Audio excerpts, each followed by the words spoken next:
Church of South India diocese of Medak holy trinity church బొల్లారంపై estate సమర్పిస్తున్న అనుదిన వాక్య ధ్యానాలను వీక్షిస్తూ ఉన్న మీకందరికీ మన నిజమైన స్నేహితుడు మన ప్రియ రక్షకుడైన యేసుక్రీస్తు ప్రభుని పేరిట హృదయపూర్వక స్వాగతం. ఈనాటి మన డైలీ బైబిల్ డివోషన్స్లో ట్రూ ఫ్రెండ్ అనే అంశంపై మన ప్రియ సంఘ సభ్యులు శ్రీమతి ఎస్ శ్రీలత మణికుమార్ గారు దైవ సందేశాన్ని అందిస్తున్నారు. బైబిల్ గ్రంథంలోని కొందరు స్నేహితుల గురించి, నిజమైన స్నేహాన్ని గురించి వారందించే సందేశానికి ముందుగా ఈ భక్తి గీతాన్ని విందాం.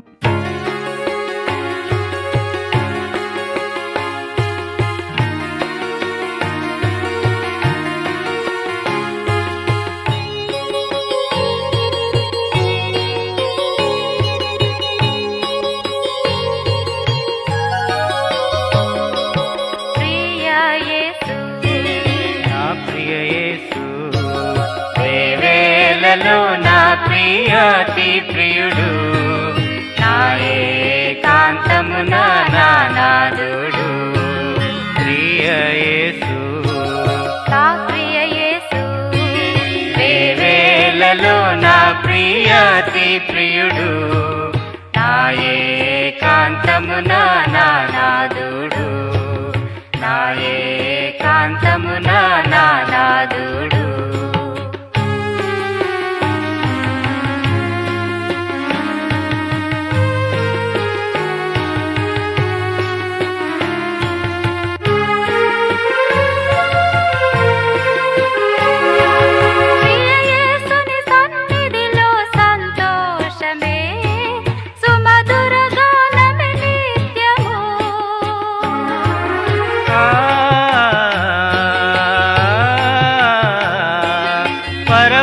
పరవశమైపోవును నా మనసు ఆ సంగీత స్తుతి గానముతో,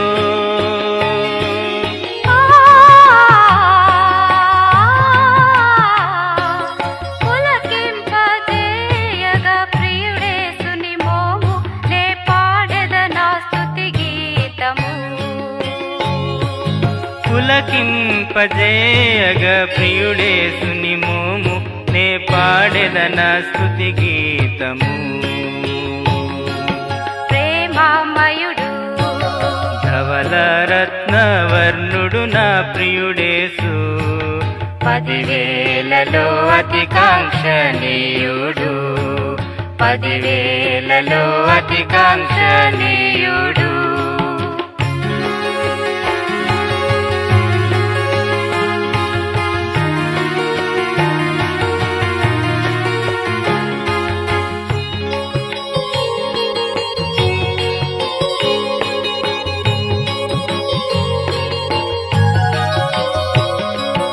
అరుదెంచెను ఇలలో నా ప్రియుడేసు, అదముని నన్ను రక్షించుటకై,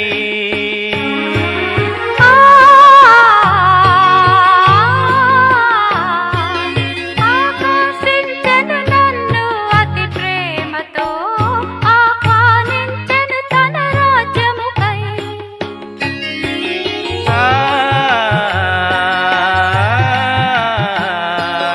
ఆప్యాయత చూపి అనువనున నన్ను అనురాగముతో ఆదరించే,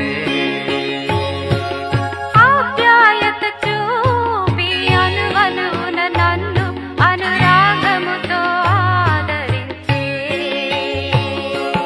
అతి సుందరుడు, అత్యంత రహితుడు, అతి మనోహరుడు, అభివందనములతో ఆరాధించెదను, అభివందనములతో ఆరాధించెదను.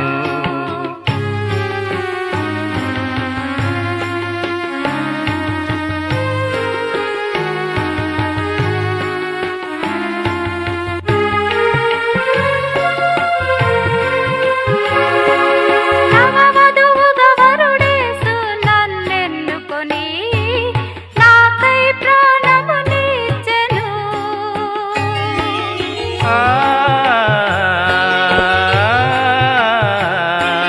నవ యెరూషలేమును బహుమతిగా నిచ్చి నవజీవములో నడిపించెను,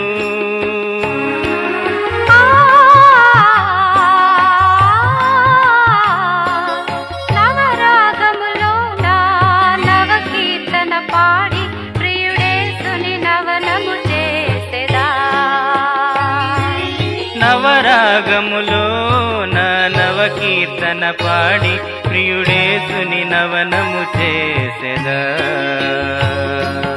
నవయుగమునకై నిరీక్షించెదను నా హృదయ తలుపులు తెరిచి ఉంచి ప్రియ యేసుని రాకకై కనిపెట్టెదను. ప్రియ యేసుని రాకకై కనిపెట్టెదను. ప్రియ యేసు నా ప్రియ యేసు వేవేలలో నా ప్రియతి ప్రియుడు నా ఏకాంతమున నా నాదుడు. నా ఏకాంతమున నా నాదుడు. నా ఏకాంతమున నా నాదుడు.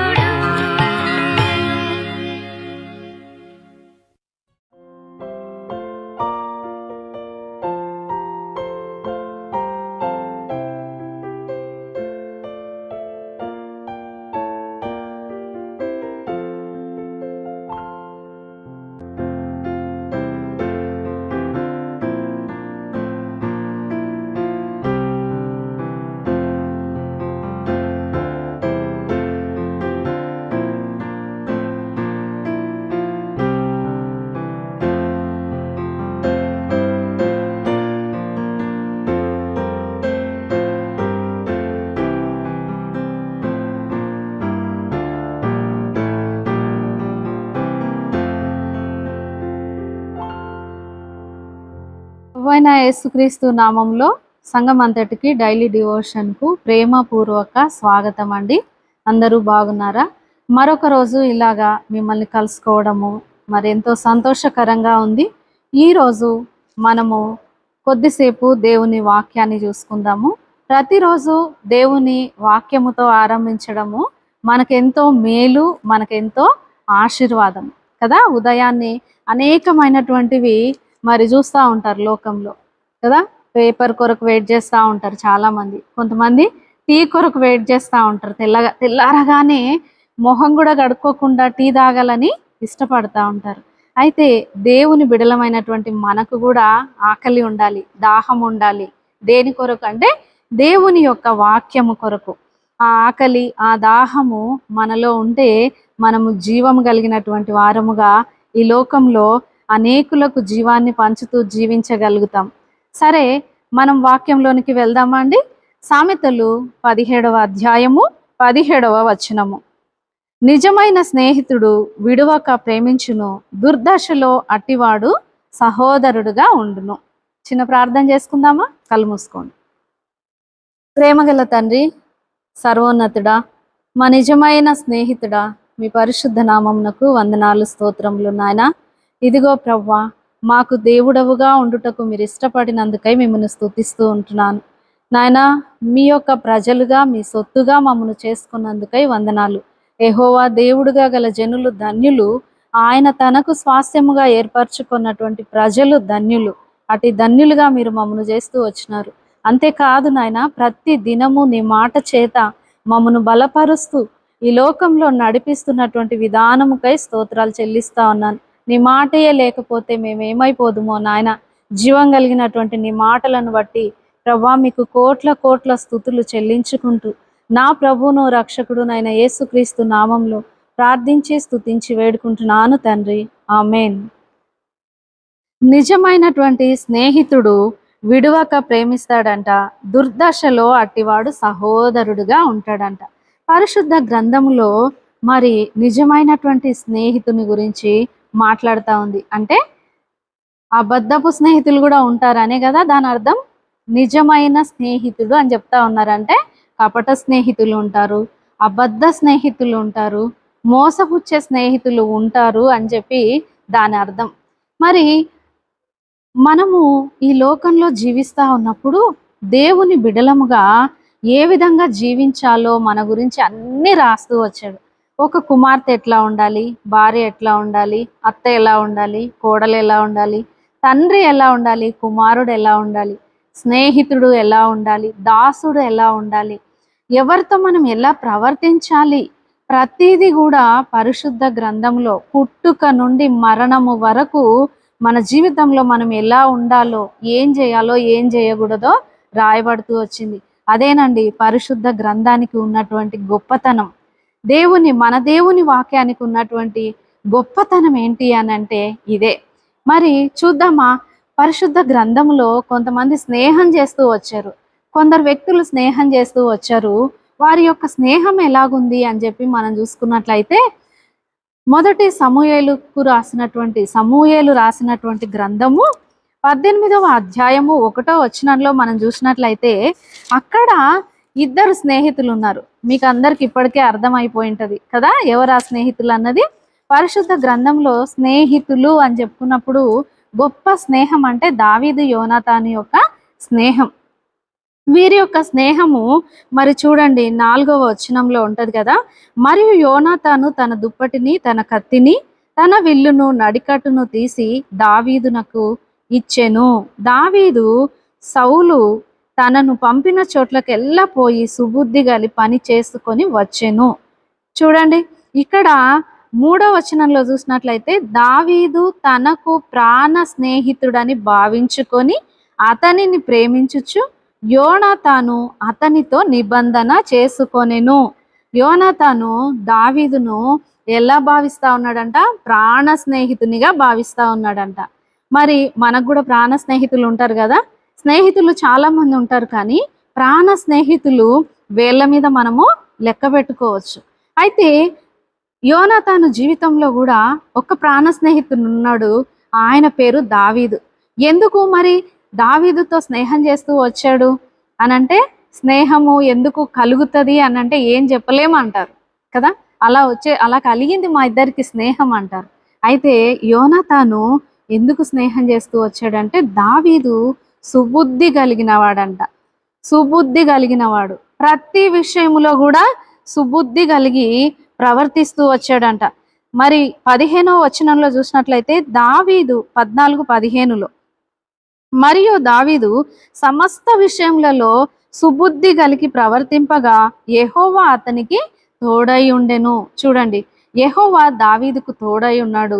దావీదు మరి సమస్త విషయాలలో సుబుద్ధిని కలిగి ఉన్నాడు. మన స్నేహితులు సుబుద్ధి కలిగి ఉన్నారా? ఎలా ఉన్నారు మన స్నేహితులు? చాలాసార్లు వాళ్ళతో స్నేహం ఎందుకు, వాళ్ళు మంచి వాళ్ళు కాదు అని చెప్పి చెప్తా ఉంటారు కదా. మరి మన స్నేహితులు ఎలాంటి వారు? నీ స్నేహితుడు ఎవరో చెప్పు, నువ్వు ఎలాంటి వాడవో చెప్తాను అని చెప్పి లోకంలో ఒక నానుడి ఉంది. కనుక మనం ఎవరితో స్నేహం చేస్తూ ఉన్నాం, ప్రతి దినము ఎవరితో మనము మాట్లాడుతూ ఉన్నాం, ఎవరితో ఎక్కువ సమయం గడుపుతా ఉన్నాం అన్నది మనము పరీక్షించుకోవాలి. దావీదును మరి యోనాతాను ప్రేమించి తన ప్రాణ స్నేహితునిగా భావించి అతనికి ఏమేమి ఇచ్చాడంట? దుప్పటిని, కత్తిని, విల్లును, నడికట్టును కూడా ఇచ్చాడంట. మనము మరి ఇదే మొదటి సమూయేలులోనే మనం చూసుకున్నట్లయితే అక్కడ 13వ అధ్యాయంలో చూస్తే ఒక మాట ఉంటది. ఫిలిస్తీయులు ఇశ్రాయేలీయులకు మరి ఎటువంటి ఇనుప వస్తువులు, ఇనుప ఆయుధాలు లేకుండా, చేసే వారిని కూడా లేకుండా కమ్మరి వాళ్ళందరినీ తీసుకొని వెళ్ళిపోతారు. ఎవరెవరి దగ్గర ఉంటది మరి ఆయుధాలు అని అంటే, సౌలు దగ్గర, యోనాతాను దగ్గరనే ఉంటాయి, వీళ్ళిద్దరి దగ్గరనే ఉంటాయి. మరి ఇటువంటి ఆయుధమును యోనాతాను ఎవరికి ఇస్తా ఉన్నాడు? దావీదుకి ఇస్తా ఉన్నాడు. ప్రాణహాని ఎవరికి ఉంటుందండి? సౌలు యొక్క కుమారుడు యోనాతాను, దావీదు మరి రాజు అయినటువంటి సౌలు యొక్క కుమారుడు కదా. ఎవరు? యోనాతాను. ప్రాణహాని ఉంటే యోనాతానుకు ఉంటుంది. కనుక ఆయుధాలు ఎవరి దగ్గర ఉండాలి అంటే యోనాతాను దగ్గర ఉండాలి. కానీ యోనాతాను ఏం చేస్తా ఉన్నాడో తెలుసా? నా యొక్క స్నేహితుడు జాగ్రత్తగా ఉండాలి, నా యొక్క స్నేహితుడు మంచిగా ఉండాలి, ఆయనకి ఏ హాని జరగకూడదు అని చెప్పి తన దగ్గర ఉన్నటువంటి ఆయుధములను తీసి తన యొక్క స్నేహితునికి ఇస్తా ఉన్నాడు. అయితే దావీదు కూడా అంతే ప్రేమపూర్వకంగా మరి యోనాతానుతో ప్రవర్తిస్తూ వచ్చాడు, అంతే స్నేహాన్ని చేస్తూ వచ్చాడు, నమ్మకంగా ఉంటూ వచ్చాడు. వాళ్ళిద్దరు కూడా ప్రతి పరిస్థితుల్లో, కష్టాల్లో, బాధల్లో, సౌలు తండ్రే దావీదును తరుముతున్నప్పుడు కూడా మరి నా తండ్రి తరుముతా ఉన్నాడు కదా అని చెప్పి యోనాతాను దావీదును విడిచిపెట్టలేదు. దావీదు యొక్క నమ్మకత్వమును, దావీదు యొక్క యథార్థతను ఎరిగినటువంటి వాడుగా దావీదుతో స్నేహం చేస్తూ వచ్చాడు. విడువక తన దుర్దశలో, దావీదు యొక్క దుర్దశలో కూడా యోనాతాను దావీదును విడిచిపెట్టలేదు. మరి రోజులు గడిచిన కొద్దీ దావీదు సింహాసనము మరి అధిష్టానించిన తర్వాత దావీదు ఏం చేస్తాడంటే, మరి నా స్నేహితుడైనటువంటి యోనాతాను కొరకు నేను ఉపకారం చూపెట్టాలి గనుక మరి ఆ సౌలు వంశంలో ఎవరైనా ఉన్నారా అని చెప్పి ఆలోచిస్తూ ఉంటాడు. వాళ్ళిద్దరి మధ్య ఉన్నటువంటి ఆ బాండింగ్ను బట్టి మరి ఈ యొక్క ఆలోచన కలిగినటువంటి వాడుగా దావీదు ఉన్నాడు. అప్పుడు మెఫీబోషెతు ఉన్నాడని చెప్పి ఒక అతను చెప్తారు. చెప్తే మెఫీబోషెతుని తీసుకొని వస్తారు. తీసుకొని వచ్చిన తర్వాత మెఫీబోషెతు ఎక్కడుంటాడు అని అంటే, తాను బ్రతుకు దినములన్నింట రాజు బల్ల యొద్దగా కూర్చునేటువంటి ఆధిక్యత దక్కింది మెఫీబోషెతుకు. మెఫీబోషెతుకు ఉంటివాడు. మరి రాజ్యం పోయింది, అంతా పోయింది, ఎవ్వరు కూడా పట్టించుకోలేనటువంటి స్థితిలో ఉన్నప్పుడు తన తండ్రి దావీదుతో స్నేహం చేయటను బట్టి మెఫీబోషెతుకు అట్టి ఆధిక్యత దక్కుతూ వచ్చింది. మరి మనం ఎవరితో స్నేహం చేస్తా ఉన్నాం? నిజమైనటువంటి దేవునితో స్నేహం చేస్తా ఉన్నామా? మరి దేవుడు మనల్ని ఎంతగానో ప్రేమించి తన ప్రాణమును మన కొరకు బలిదానముగా అర్పించాడు కదా. యోహాను సువార్త 15వ అధ్యాయంలో మనం చూసుకున్నట్లయితే 14వ వచనంలో అంటాడు కదా. 15వ అధ్యాయము చూద్దామా ఒక్కసారి. యోహాను సువార్త 15వ అధ్యాయంలో నిజమైన స్నేహితుడు ఏం చేస్తాడంట? యేసుప్రభు అంటాడు ఆ మాట, చాలా మంచి మాట, అది చూద్దాము ఒకసారి చదువుకుందాం. తన స్నేహితుల కొరకు తన ప్రాణము పెట్టువాని కంటే ఎక్కువైన ప్రేమ గలవాడెవడును లేడు. దేవుడు మనల్ని స్నేహితులుగా భావించి మన కొరకు తన ప్రాణమును పెట్టాడంట. చూడండి ఈ ప్రేమ ఎంత గొప్పది. స్నేహితుని కొరకు ప్రాణం పెట్టేవారు ఎవరున్నారండి? ఎవ్వరు లేరు కదా ఈ లోకంలో. కానీ దేవుడు మనల్ని ప్రేమించి మన కొరకు తన ప్రాణమును పెట్టాడు. మరి మన స్నేహితులు ఎట్లా ఉన్నారు? మనల్ని ఆత్మీయంగా బలపరిచేవారిగా ఉన్నారా? మన కృంగుదలలో మనల్ని ధైర్యపరిచేవారిగా ఉన్నారా? ఒకసారి పరీక్షించుకుందాం. ఎవరితో స్నేహం చేస్తా ఉన్నాం? యాకోబు పత్రిక 4వ అధ్యాయంలో చెప్పబడతా ఉంది, ఈ లోక స్నేహము వ్యభిచారులారా, ఈ లోక స్నేహము దేవునితో వైరం అని మీరు ఎరగారా? లోకంతో స్నేహం చేసేటువంటి వారిని ఎంత కఠినమైనటువంటి మాటతో సంబోధిస్తా ఉన్నాడండి. లోకంతో స్నేహం చేస్తా ఉన్నామా? వేటితో మనం స్నేహం చేస్తా ఉన్నాం? మొన్న ఒక రోజు నేను టీవీ చూస్తూ ఉన్నప్పుడు ఒక యాడ్ వచ్చింది. మీరు ఒంటరిగా ఉన్నారా? మీతో మాట్లాడే వాళ్ళు ఎవ్వరు లేరా? అయితే మీరు ఈ యాప్ డౌన్లోడ్ చేసుకోండి, మీతో స్నేహం చేసే వాళ్ళు సిద్ధంగా ఉన్నారు అని చెప్పి. చూడండి, రకరకాలుగా ఫోన్లు చేతిలో ఉన్నాయి అని చెప్పి ఆ ఫోన్లలో ఎవరెవరితోనో స్నేహం చేస్తూ ఎన్నో చిక్కులు తెచ్చుకునేటువంటి వారిగా ఈ లోకంలో ఉన్నారు. నిజమైనటువంటి దేవుడు, సత్యవంతుడు, నీవు మాట్లాడితే నీతో మాట్లాడడానికి సిద్ధంగా ఉన్నటువంటి ఈ యొక్క స్నేహితునితో స్నేహం చేస్తా ఉన్నావా? ఈ స్నేహము నిన్ను మోసపరచదు. ఈయనతో నువ్వు స్నేహం చేస్తే ఈయన నిన్ను విడువడు, నిన్ను ఎడబాయడు, ఏ స్థితిలో అయినా నీతో ఉంటాడు. ఇంకొకరిని మనం చూసుకున్నట్లయితే దానియేలు గ్రంథంలో చూస్తే దానియేలుకు కూడా కొంతమంది స్నేహితులు ఉన్నారు కదా. దానియేలుకు కొంతమంది స్నేహితులు ఉన్నారు. అక్కడ ఉన్నటువంటి జ్ఞానులకు అందరికీ కూడా మరి మరణము, రాజు యొక్క కళ, దాని భావము చెప్పనటువంటి వారందరికీ కూడా మరి మరణ శిక్ష విధింపబడుతుంది అని చెప్పినప్పుడు దానియేలు వెళ్ళి తన స్నేహితులతో చెప్తాడు. చూద్దామా, దానియేలు రాసినటువంటి గ్రంథము 2వ అధ్యాయము 18వ వచనము చూడండి. తానును తన స్నేహితులను బబులోనులో తక్కిన జ్ఞానులతో కూడా నశింపకుండునట్లు ఆ కళ యొక్క మర్మ విషయములో పరలోకమందున్న దేవుని వలన కటాక్షము పొందు నిమిత్తమై ఆయనను వేడుకొనుడని వారిని హెచ్చరించెను. దానియేలు యొక్క స్నేహితులు కష్టకాలంలో, మరణాపాయ స్థితిలో ప్రార్థనా సహాయమును అందిస్తా ఉన్నారు. దానియేలు గొప్ప భక్తుడు కదా. దానియేలు బాల్య దినముల నుండే ఎంతో పవిత్రంగా, మరి ఆహారం విషయంలో కూడా ఎంతో నిష్ట కలిగినటువంటి వాడుగా జీవిస్తూ వచ్చాడు. కానీ ఆయన తన యొక్క స్నేహితుల యొక్క ప్రార్థనా సహాయమును కోరుతా ఉన్నారు. మరి నీ స్నేహితులు, నా స్నేహితులు ప్రార్థించే వారిగా ఉన్నారా?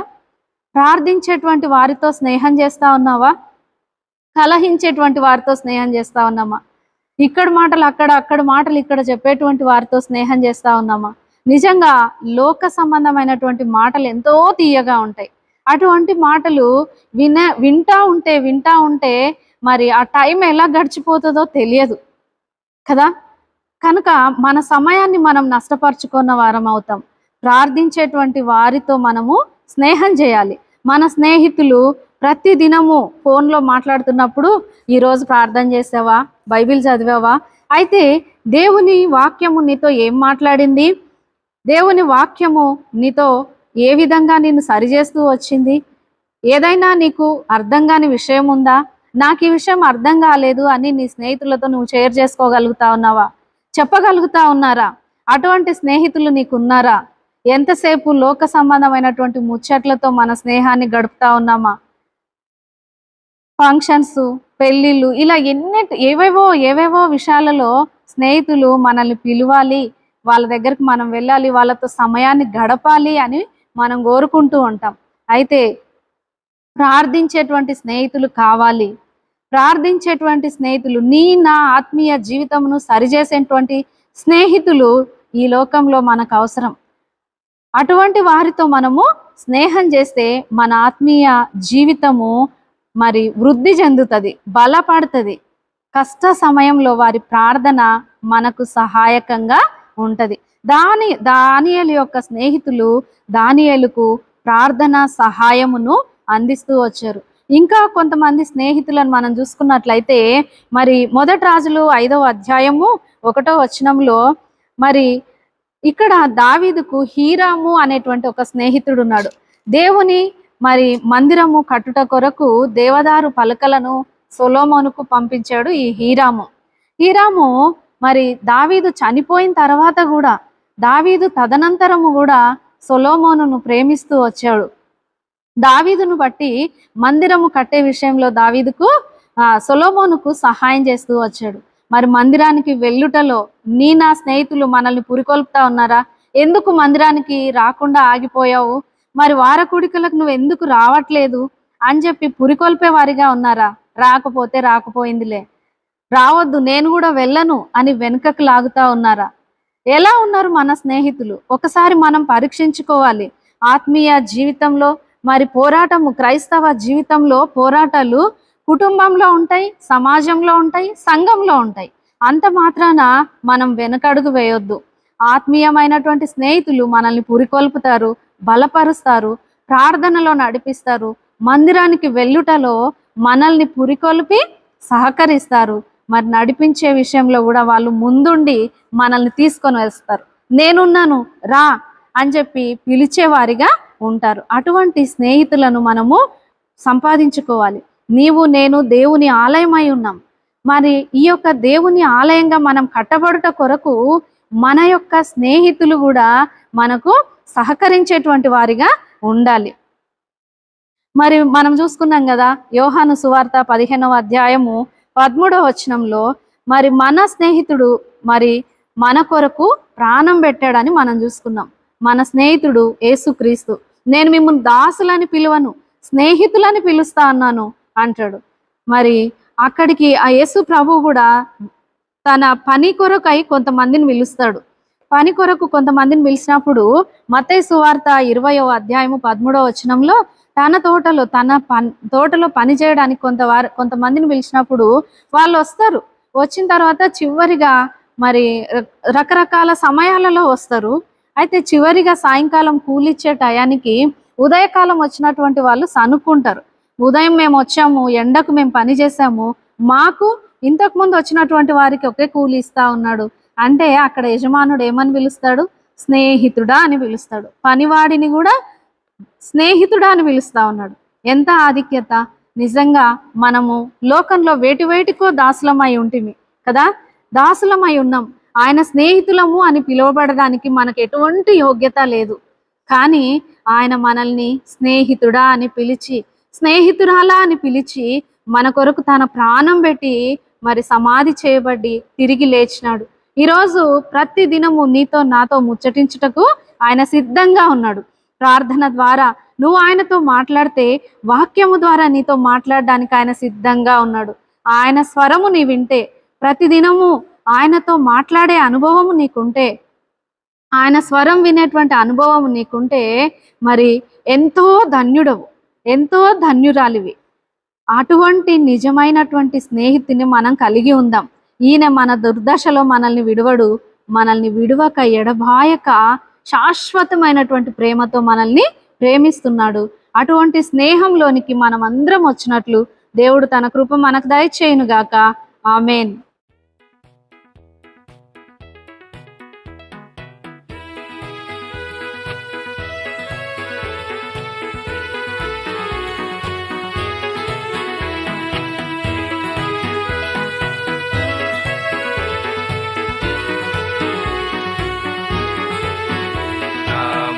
దీపము వెలిగించు ప్రభు, నా చీకటి తొలగించు, పడిపోయిన నన్ను రక్షించు ప్రభు, యేసుని కృప చూపించు. నామది దీపము వెలిగించు ప్రభు, నా చీకటి తొలగించు, పడిపోయిన నన్ను రక్షించు ప్రభు, యేసుని కృప చూపించు.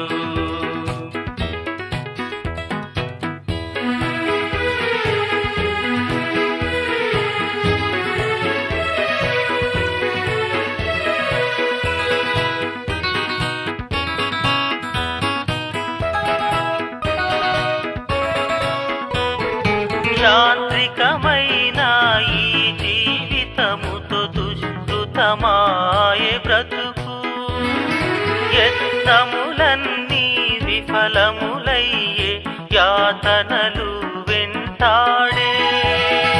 యాంత్రికమైన ఈ జీవితముతో దుష్కృతమాయే బ్రతుకు, యత్నములన్నీ విఫలములయ్యే, యాతనలు వెంటాడే.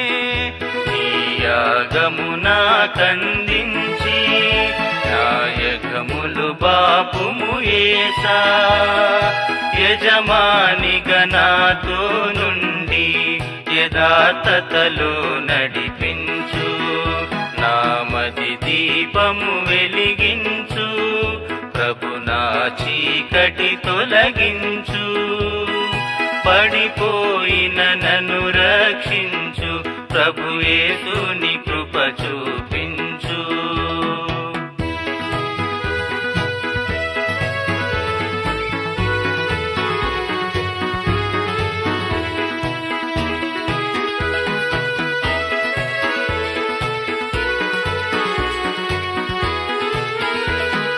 నా జీవిత స్నేహితునిగా నాతో తోడుగా నుండుము ప్రభువా, నీ కోరిన వారు ఎడబాయగను, నీ ప్రేమతో నెమ్మది నొంది.